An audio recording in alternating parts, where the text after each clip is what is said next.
नमस्कार फ्रेंड, आपका अपना यूट्यूब चैनल इलेक्ट्रिकल गाइड में आपको बहुत बहुत स्वागत है। फ्रेंड, आज हम लोग डिफरेंट टाइप्स के जो इलेक्ट्रिकल पैनल्स होते हैं उसके बारे में ब्रीफ जानकारी लेंगे। ठीक है, तो इंडस्ट्री में जो जनरली यूज़ होता है वो मैंने 10 पैनल लिखे हुए हैं और इस 10 पैनल के बारे में ब्रीफ नॉलेज मैं दे देता हूँ। सबसे पहला CR and ST relay panel होता है। तो ये क्या होता है इसके बारे में बात कर लेते हैं। ठीक है, CR मतलब कंट्रोल एंड रिले पैनल होता है, ये ST रिले पैनल होता है। ये जो रहता है आपका जो ट्रांसफार्मर रहता है, ट्रांसफार्मर के प्रोटेक्शन के लिए यूज़ करते हैं। ठीक है, ट्रांसफार्मर प्रोटेक्शन। इसके अलावा फीडर प्रोटेक्शन के लिए भी हम लोग यूज़ करते हैं। आपने देखा होगा ST रिले पैनल जो रहता है वो जो VCB पे लगा रहता है। ठीक है, मतलब VCB को प्रोटेक्ट करने के लिए लगा रहता है। मान लीजिए यहाँ पे एक ये आपका 11 kV का लाइन आया, 33 kV का लाइन आया आपका। ठीक है, और इस लाइन के बीच में क्या लगा रहता है, एक VCB लगा रहता है, वैक्यूम सर्किट ब्रेकर VCB।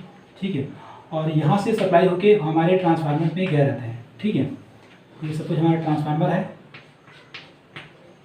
है। ठीक है, तो क्या होता है कि ये जो लाइन है गवर्नमेंट के द्वारा जो सप्लाई लाइन है और हमारा जो ट्रांसफार्मर है, इनके बीच में एक VCB लगा देते हैं और इस VCB को कंट्रोल करने के लिए हम लोग एक रिले पैनल लगाते हैं, ST रिले पैनल। ठीक है, तो ये रिले पैनल क्या करता है, यहाँ पे जो लगा रहता है CT-PT, इससे पहले क्या लगा रहता है आपका CT लगा रहता है एंड PT लगा रहता है।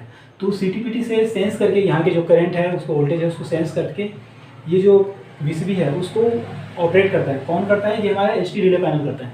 तो ST रिले पैनल में कुछ प्रोटेक्टिव डिवाइस लगे रहते हैं, जो कि ओवर करंट है, अर्थ फॉल्ट है, रिले आता है, वो रिले लगा रहता है और वो जो रिले है इस करंट को सेंस करके इस ब्रेकर को क्लोज करता है, ये चालू बंद करता है। ठीक है, इसके अलावा आपका ओवर करंट का भी रहता है उसमें।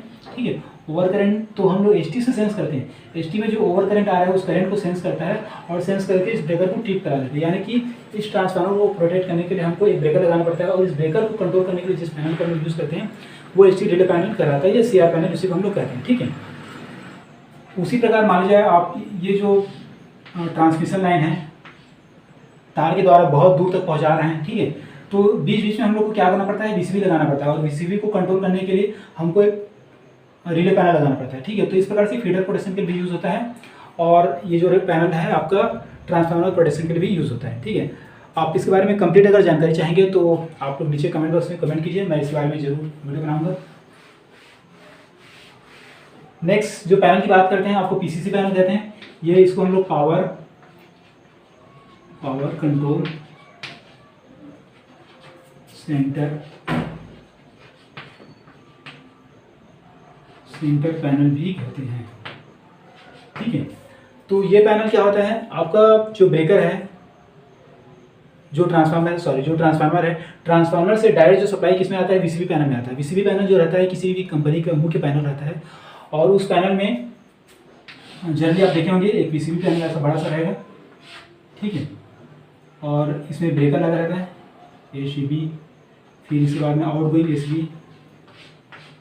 ठीक है, ACB और इधर आपका MCCB। ठीक है, तो सबसे पहले केबल इसमें कनेक्ट हो जाएगा। ठीक है, और इसके जो आउटगोइंग हो गया उसको हम लोग कनेक्ट कर देते हैं।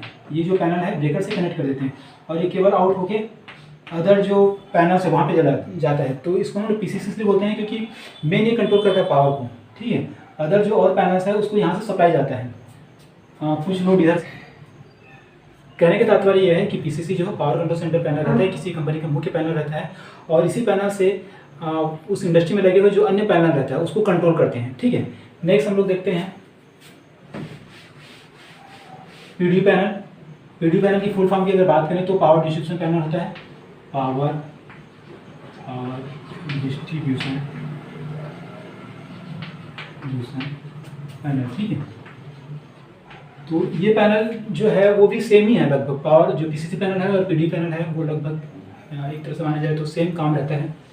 PCC पैनल जो है बड़े बड़े इंडस्ट्री में यूज़ होता है, लेकिन अगर आप छोटी सी अगर कोई शॉप है, ठीक है, वहाँ पे अगर पैनल लगाएंगे तो PD पैनल लगाएंगे ताकि अलग अलग फ्लोर में अलग अलग आप लोड को बांट सकें। तो उसमें हम लोग PD पैनल यूज़ करते हैं। PD पैनल जो रहता है वो छोटा रहता है, और पीसीसी पैनल रहता है जो काफ़ी बड़ा रहता है। इसमें जनरली हम लोग ब्रेकर यूज़ करते हैं, और जो पीडी पैनल रहता है उसमें हम लोग एमसीबी या एसएफई यूज़ करते हैं। ठीक है, नेक्स्ट हम लोग देखते हैं एमसीसी पैनल, जिसको हम लोग मोटर कंट्रोल सेंटर पैनल बोलते हैं। Motor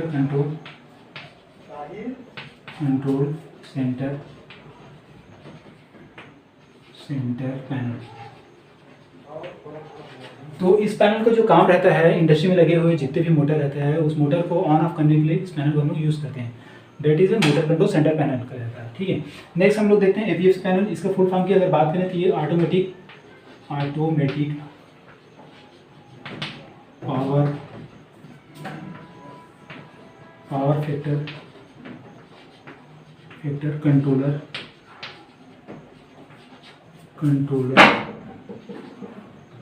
panel.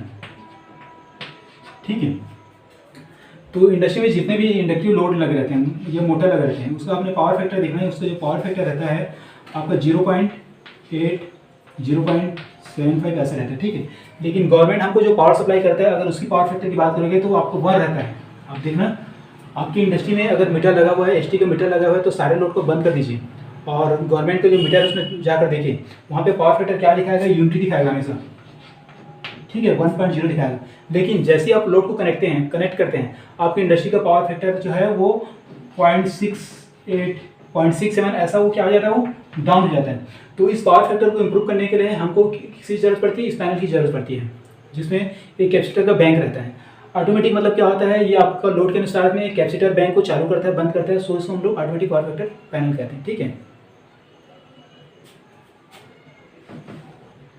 नेक्स्ट देखते हैं सीओ पैनल। इसको हम चेंज ओवर पैनल भी कहते हैं, चेंज ओवर पैनल। ठीक है, तो ये जो चेंज ओवर पैनल रहता है किस प्रकार से रहता है मैं बता देता हूँ आप लोग को।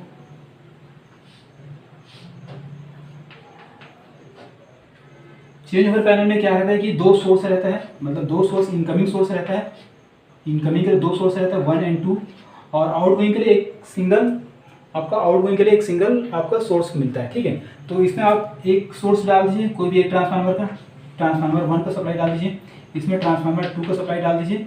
तो जब एक बार में क्या होता है, एक बार में इससे कनेक्ट हो जाएगा, एक से कनेक्ट करेंगे तो ये इससे कनेक्ट हो जाएगा। ठीक है, मतलब सोर्स को चेंज करने के लिए जिस पैनल का हम लोग यूज़ करते हैं उसको हम लोग सीओ पैनल या चेंज ओवर पैनल कहते हैं। ये मैनुअली होता है। ठीक है, मतलब मैनुअल से आपको घुमाना पड़ता है। इसमें एक रोटरी हैंडल दिया रहता है, और उस रोटरी हैंडल को घुमाकर हम लोग दोनों सोर्स को चेंज करते हैं। ठीक है, तो ये क्या कराएगा, आपका चेंज ओवर पैनल। जनरली हम लोग जो इंडस्ट्री में यूज़ करते हैं, एक तो आपको गवर्नमेंट द्वारा सप्लाई जो है इलेक्ट्रिक बोर्ड के सप्लाई है उससे कनेक्ट कर देते हैं, और दूसरा हमारा जो पर्सनल डीसी रहता है उससे कनेक्ट कर देते हैं। ठीक है, तो क्या होगा कि जब गवर्नमेंट का सप्लाई रहेगा तो आप इसको 1 से कनेक्ट करके आप गवर्नमेंट की सप्लाई यूज़ करोगे। जब इलेक्ट्रिक बोर्ड की जो बिजली बंद हो जाती है, किसी वजह से स्टॉप हो जाता है, तो क्या करेंगे, आप अपना डीसी स्टार्ट करेंगे, और डीसी स्टार्ट करके सप्लाई आप अपने लोड पे दे सकते हैं चेंज करके। ठीक है, तो इस प्रकार से उसको हम लोग क्या बोलते हैं, सीओ पैनल कहते हैं, ये चेंज ओवर पैनल कहते हैं। नेक्स्ट पैनल देखते हैं। नेक्स्ट पैनल जो लिखा है एटीएस पैनल लिखा है, और इस पैनल की अगर फुल फॉर्म की बात करें तो ऑटो ट्रांसफर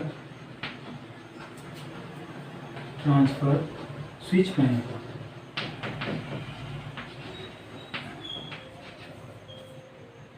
तो देखिए ये भी वही है, आपका चेंज ओवर पैनल ही एक तरह से। ठीक है, ये चेंज ओवर पैनल, इसमें भी हम 2 सोर्स देते हैं, बट ये क्या बोल रहा है, ऑटो ट्रांसफर स्विच बोल रहा है। इसका मतलब क्या है, आपको मैनुअली यहाँ पे आके उसको रोटेट नहीं करना पड़ेगा, ये ऑटोमेटिक हो जाता है। जैसे कि आपका इलेक्ट्रिक बोर्ड का सप्लाई अभी है, ठीक है, कुछ देर बाद में जब इलेक्ट्रिक बोर्ड का सप्लाई बंद हो जाएगा तो क्या होगा, आप डीसी को कमांड दोगे, तो जैसे ही आपका ये वाले सोर्स सेकंड वाले जो केबल है उसमें सप्लाई आएगा तो ये ऑटोमेटिक ट्रांसफर कर देगा, स्विच को ऑटोमेटिक घुमा देगा। तो इसलिए हम लोग इसको क्या बोलते हैं, एटीएस पैनल कहते हैं, ये ऑटो ट्रांसफर स्विच पैनल कहते हैं। ठीक है, तो ये भी बहुत सिंपल पैनल है। इस पैनल का मैं पहले वीडियो बना चुका हूँ, आप लोग प्ले लिस्ट में जाकर देख लीजिए। और अगर आपको इसके बारे में कंप्लीट जानकारी चाहिए तो नीचे कमेंट बॉक्स में जरूर कमेंट कीजिए, मैं इसके बारे में जरूर वीडियो बनाऊँगा। नेक्स्ट देखते हैं आपका डीजी सिंक्रोनाइजिंग पैनल। ठीक है, नाम से पता चल रहा है डीजी को सिंक्रोनाइज करने का पैनल। ठीक है, तो अगर डीजी1 ये आपका एक लोड है, ठीक है, और ये आपका DG1 है और ये DG2 है, ठीक है। तो DG1 DG2 का अलग अलग फ्रिक्वेंसी होगा, अलग अलग वोल्टेज होगा, ठीक है। आप दोनों डीजी को चालू करके एक ही बार में नहीं कनेक्ट कर सकते हैं। अगर ऐसा करेंगे तो आपका डीजी क्या हो जाएगा, जल जाएगा, ब्लास्ट हो जाएगा, ठीक है। तो उसके लिए क्या करना पड़ता है, हमको डीजी सिंक्रोनाइजिंग पैनल बनाना पड़ता है। इसके लिए रिले आता है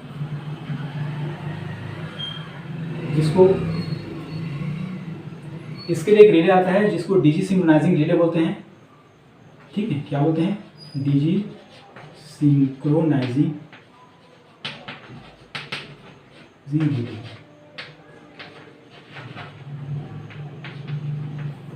तो देखिए ये क्या करता है, सपोज एक डीजी आपका चल रहा है, ठीक है, और उसको रिक्वायरमेंट है सेकंड डीजी को चालू करने के लिए। तो क्या करेगा, वो इस डीजी का जो वोल्टेज है और जो फ्रीक्वेंसी है उसको पहले चेक करेगा कि मेरी खुद की वोल्टेज और फ्रीक्वेंसी क्या है, ठीक है। उसके बाद वो सेकंड डीजी को स्टार्ट करेगा, और सेकंड डीजी को स्टार्ट करने के बाद में ब्रेकर को तब तक चालू नहीं करेगा जब तक उसकी फ्रीक्वेंसी और वोल्टेज मैच ना कर जाए।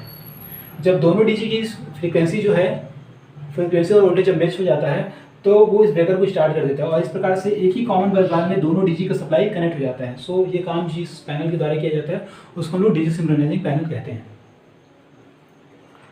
नेक्स्ट आ जाते हैं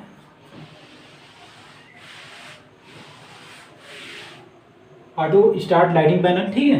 तो इस लाइटिंग पैनल में क्या होता है, आप देखे होंगे कि आपका जो स्ट्रीट लाइट रहता है वो ऑटोमेटिक चालू हो जाता है, ऑटोमेटिक बंद हो जाता है। तो उसमें एक टाइमर लगा रहता है, ठीक है।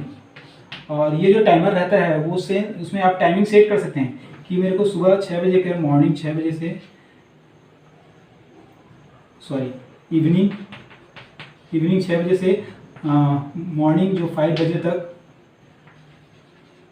आपका जो लाइट है चालू हो जाए और उसके बाद बंद हो जाए। तो इसके लिए एक टाइमर आता है, उस टाइमर में हम लोग सेट कर देते हैं, और उसमें NONC कॉन्टैक्ट रहता है और कुछ नहीं रहता है, ठीक है। NONC कॉन्टैक्ट रहता है, ठीक है। तो ये NONC कॉन्टैक्ट के द्वारा वो जो लोड है वो कनेक्ट होता जाता है, ठीक है। मतलब आपको उसको चालू बंद करने की ज़रूरत नहीं पड़ता है, ठीक है। इसका भी मैं वीडियो पहले बना चुका हूँ। नेक्स्ट देखते हैं आपका PLC पैनल के बारे में तो सुने होंगे, हालांकि इसके बारे में मेरे को बहुत ज़्यादा नॉलेज नहीं है, बट फिर भी जितना मैं जानता हूँ वो ज़रूर मैं आप लोगों को बताऊँगा। इसका फुल फॉर्म होता है प्रोग्रामेबल लॉजिक कंट्रोलर पैनल, ठीक है। तो ये एक ऐसा पैनल होता है जो लॉजिक के द्वारा मोटर को चालू बंद करने के लिए हम लोग यूज़ करते हैं, ठीक है। किसी मोटर को आपको कनेक्ट करना है, डिस्कनेक्ट करना है, कब चालू करना है, कब बंद करना है, किससे इंटरलॉक करना है, वो PLC के द्वारा किया जा सकता है। सो PLC तो लगभग पूरे बड़ी इंडस्ट्री में सभी जगह यूज़ होता है आजकल, ठीक है। और इसमें आप कंप्यूटर है या जो आपका डेस्कटॉप है उसमें ही माउस के द्वारा आप मोटर को चालू बंद कर सकते हैं। इसके अलावा आपको कोई बंद है, कोई चालू है, कोई ट्रिप है, वो सारी चीज़ें, इसका करंट है, एम्पियर है, वो सारी चीज़ें आप कंप्यूटर से देख सकते हैं, ठीक है। आपको पैनल के पास जाने की ज़रूरत नहीं पड़ेगी। तो हम लोग PLC यूज़ करते हैं, ठीक है। दोस्तों, इस प्रकार से मैंने आपको 10 यहाँ पे पैनल के बारे में ब्रीफ जानकारी दे दी है, और इसके बारे में आपको कंप्लीट जानकारी चाहिए तो आप नीचे कमेंट बॉक्स में जरूर कमेंट कीजिए, मैं उस पर जरूर वीडियो बनाऊँगा। और मैं आप लोग से बार बार रिक्वेस्ट कर रहा हूँ कि मेरे जितने भी व्यूवर है, जितने भी मेरे फ्रेंड सर्कल है जो आप लोग देखते हैं, उसमें 100% में से केवल 30% जो है लोग हैं वो मेरे को सब्सक्राइब किए हैं, और बाकी जो 70% हैं वो सब्सक्राइब नहीं किए हैं। तो आप लोग से मेरा रिक्वेस्ट है कि प्लीज़ मेरे को सब्सक्राइब कीजिए, और साथ ही साथ मेरे वीडियो अगर यूज़फुल लगता है तो अपने दोस्तों को फॉरवर्ड कीजिए और लाइक ज़रूर कीजिए। इससे लोगों को रिकमेंडेशन और मेरे वीडियो को मिलता है। और आज के बस इतना ही है। आप लोगों को बहुत बहुत धन्यवाद, थैंक यू, शुक्रिया।